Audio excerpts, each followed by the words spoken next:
Shalom Bapak Ibu Saudara yang diberkati Tuhan. Sore hari ini kita bersama Ibu Gembala, Pendeta Deborah Dumasi Salipar, dalam rangka acara sore hari yaitu Renungan Senja.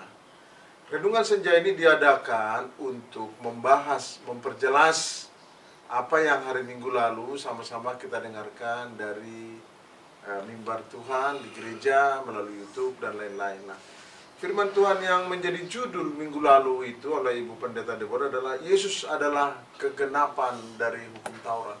Artinya hukum Taurat digenapi oleh kedatangan Tuhan Yesus Kristus. Nah, terambil dari kitab Roma 10 ayat 4 sampai 7. Hari ini kita akan bahas dan beberapa pertanyaan kita akan sampaikan. Shalom Ibu Pendeta. Shalom Pak Gembala. Pertanyaan pertama buat Ibu. Ibu kan sudah menyampaikan begitu lugas, penuh dengan kelengkapan perbuatan hari-hari dengan firman itu, artinya kesaksiannya. Apa yang dimaksud oleh Ibu menurut Roma 10 ayat 4 bahwa Rasul Paulus tentang kegenapan hukum Taurat? Jadi Rasul Paulus mengatakan bahwa Kristus adalah kegenapan hukum Taurat. Silakan. Oke. Para pemirsa di rumah dan jemaat sekalian, di Roma 10 ayat 4 sampai 8 saya baca dulu. Sebab Kristus adalah kegenapan hukum Taurat, sehingga kebenaran diperoleh tiap-tiap orang yang percaya. Sampai di situ dulu saudaraku. Memperhatikan uraian Paulus ini saudaraku, jadi kita mendapat kesan bahwa ada pertemuan Rasul Paulus dengan beberapa orang-orang penting Yahudi, dan terjadi pembicaraan, mungkin perbedaan pendapat atau dialog. Jelas di sini teologi Yahudi yang berpandangan bahwa keselamatan, ini teori tentang keselamatan, diperoleh melalui ketaatan akan hukum Taurat. Itu teologi Yahudi. Berbeda dengan apa yang disampaikan oleh Paulus.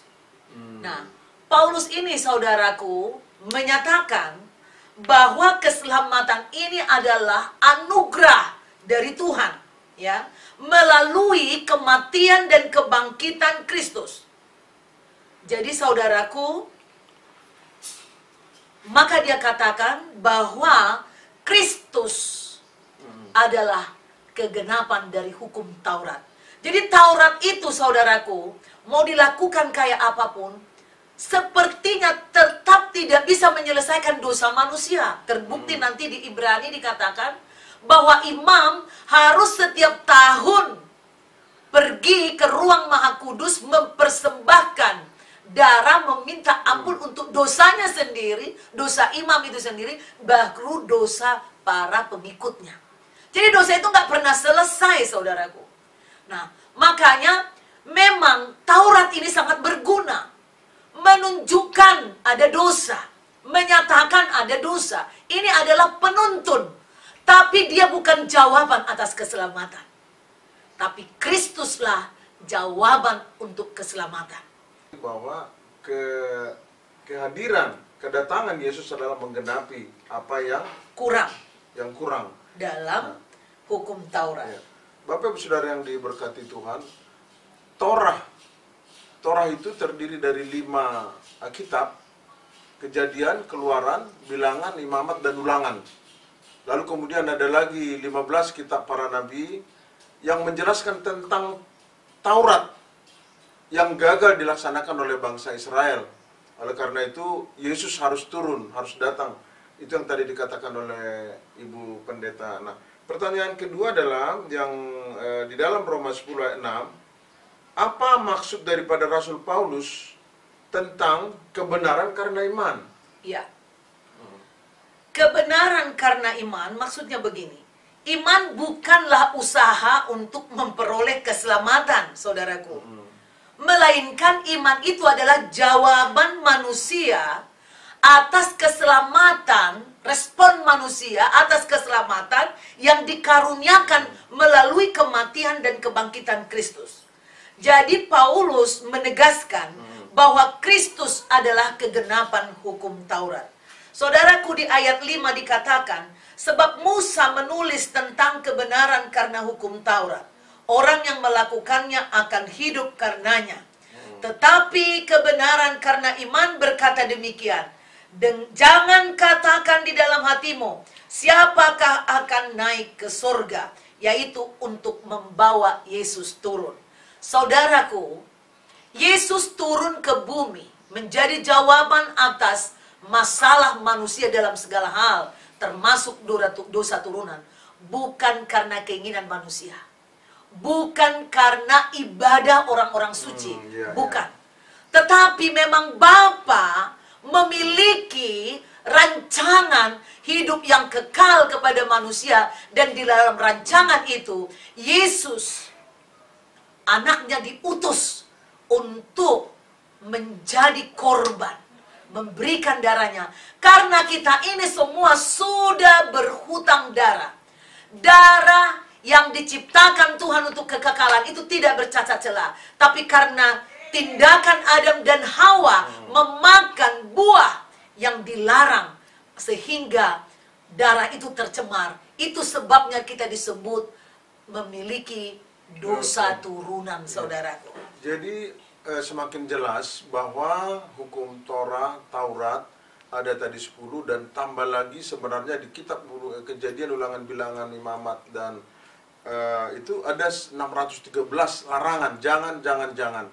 Nah, tadi dikatakan oleh Ibu Pendeta bahwa konsep tanpa kehadiran Tuhan akan membuat manusia jatuh dalam dosa. Ini dikatakan oleh Nabi Yeremia dalam kitab Yeremia, Tuhan, lembutkanlah dahulu hati daripada umatmu. Jadi ada artinya hati yang keras. Musa juga mengatakan, Tuhan, betapa kerasnya hati bangsa ini. Jadi Tuhan membawa hati yang baru, itu seperti itu ya, hati yang baru. Kristus dengan darah yang dicurahkan menebus dosa kita sekaligus, yaitu memperbaiki hati nurani. Amin. Hati nurani ini, itu sebabnya jika kita menerima firman Tuhan tentang keselamatan ini, hati kita dilembutkan, maka kita dapat berhubungan dengan benar. Kita bisa memanggil Tuhan itu Bapa kita, dan kita mengerti kita adalah anaknya. Kita ada keberanian dan tidak ada kebimbangan tentang itu. Ya, terima kasih. Jadi Bapak Ibu Saudara, sore hari ini kita jelas bahwa Taurat disempurnakan dengan kedatangan Yesus, di mana Dia mati di kayu salib untuk menebus kita yang sudah jatuh dalam dosa. Dikatakan Yesus membuat jadi satu keluarga baru melalui contoh keluarga Abraham. Mereka dibawa dan menjadi keluarga yang dengan kasih Tuhan. Dan itulah tujuannya mengapa Kristus datang. Dan pertanyaan yang ketiga, apa maksud perkataan daripada Rasul Paulus yang mengatakan, siapa, mungkin nubuatan ya, siapa yang akan naik ke surga dan turun dalam kerajaan maut? Iya, saya lengkapi dulu Roma 10 ayat 7 dan 8. Dikatakan, atau siapakah akan turun ke jurang maut, yaitu untuk membawa Kristus naik dari antara orang mati. Tetapi apakah katanya? Ini, firman itu dekat kepadamu, yakni di dalam mulutmu dan di dalam hatimu. Itulah firman iman yang kami beritakan. Nah, sekali lagi saudaraku, saudara harus bisa tangkap, pilah dengan benar, bahwa tadi orang Yahudi mengatakan siapa yang melakukan Taurat maka dia hidup karenanya. Tetapi Paulus membawa kita kepada pengertian yang lebih tinggi. Yesus turun dari sorga, masuk ke bumi, lalu ke jurang maut membawa kunci. Dan dikatakan siapa yang akan membawa dia turun dari sorga. Ini saudaraku, hanya dengan perkataan, ini yang mau dimaksudkan oleh Paulus. Firman itu dekat di mulutmu. Bapa sendiri hanya dengan firman. Firman yang hidup adalah Yesus Kristus itu sendiri. Bukan upaya manusia. Amin saudaraku, supaya paham. Nah, oleh karena itu dikatakan di sini, pengakuan bahwa Yesus adalah Tuhan. Nah, saudara jangan bimbang, ya. Mungkin orang bilang, masa iya segampang itu kita selamat? Segampang itu. Karena bukan perbuatanmu. Akui dengan hatimu dan mulutmu bahwa Yesus Kristus adalah Tuhan, ya. Pengakuan bahwa Yesus adalah Tuhan merupakan kesaksian bagi seluruh dunia. Bukan hanya untuk orang Yahudi, tapi yang merupakan sasaran penyelamatan itu.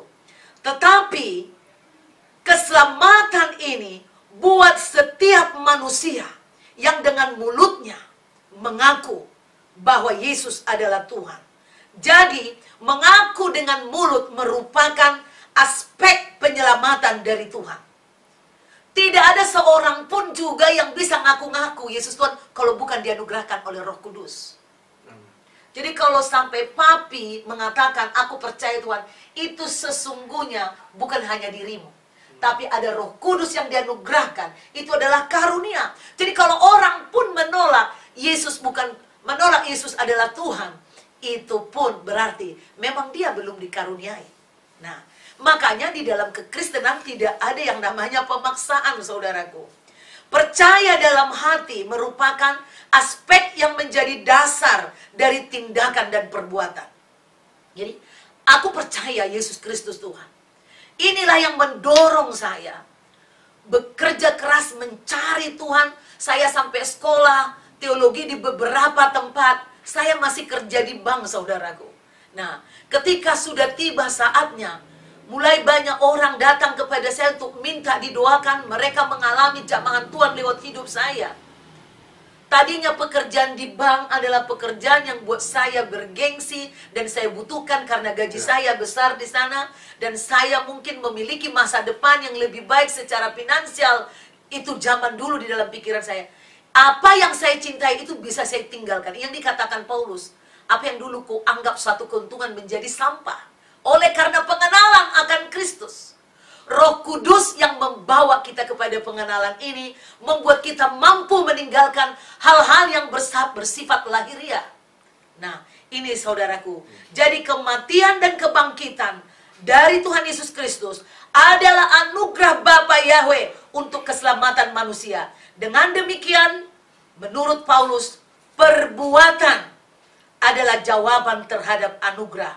Maka jangan salah, saudaraku. Karena keselamatan adalah anugerah, lalu banyak orang bermain-main dengan saya. Udahlah, dengan mengaku aja cukup. Tidak, saudaraku. Katanya, tunjukkan perbuatanmu.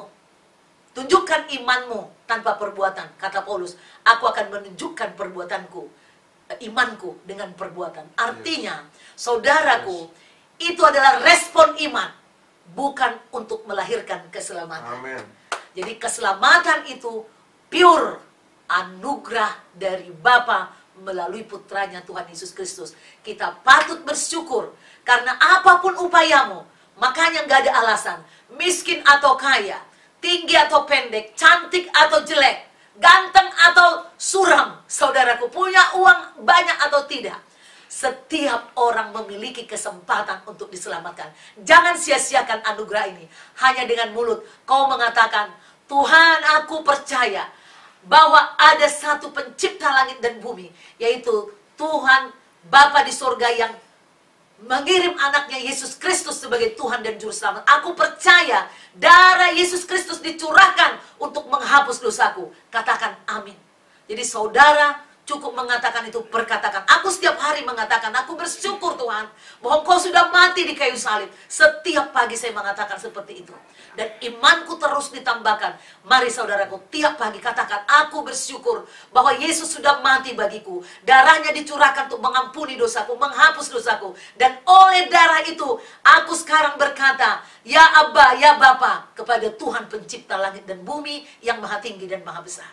Amen. Demikian saudaraku. Ya, jadi kesimpulan yang sudah dari Ibu sampaikan tadi luar biasa ya. Kita semakin jelas hubungan Taurat dengan anugerah Yesus Kristus.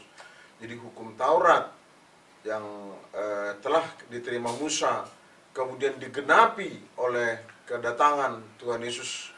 Dan yang luar biasa lagi tadi disampaikan Roh Kudus yang ketika Tuhan naik Dia mengirimkan, meninggalkan, memerintahkan Roh Kudus untuk menolong kita. Jadi kita tidak dibiarkan dan tidak seperti bangsa Israel yang tidak masuk ke tanah perjanjian. Dan hari ini kita sudah mendengarkan bahwa Roh Kudus menyertai kita. Saya kira itulah rancangan Tuhan buat keluarga baru dalam Kristus Yesus. Ya. Itu benar, saudaraku. Jadi saudaraku, ini firman ini disampaikan oleh Rasul Paulus kepada Roma, perkumpulan Kristen, orang-orang percaya di Roma, saudaraku, yang masih memiliki banyak pemahaman bahwa keselamatan itu hanya bisa karena perbuatan melakukan hukum Taurat. Amin. Jadi saudaraku, kita tentu yang sudah menerima anugerah lebih mampu lagi melakukan hukum Taurat. Jadi jangan katakan aku udah terima Yesus, lalu saudara suka-suka dalam hidup ini mencuri, berzina, dan lain-lain. Justru kita meresponi kasih karunia Tuhan, tapi tidak ada satupun yang selamat tanpa darah Yesus. Demikian saudaraku, renungan senja untuk memperdalam khotbah yang kami sampaikan pada hari Minggu yang lalu.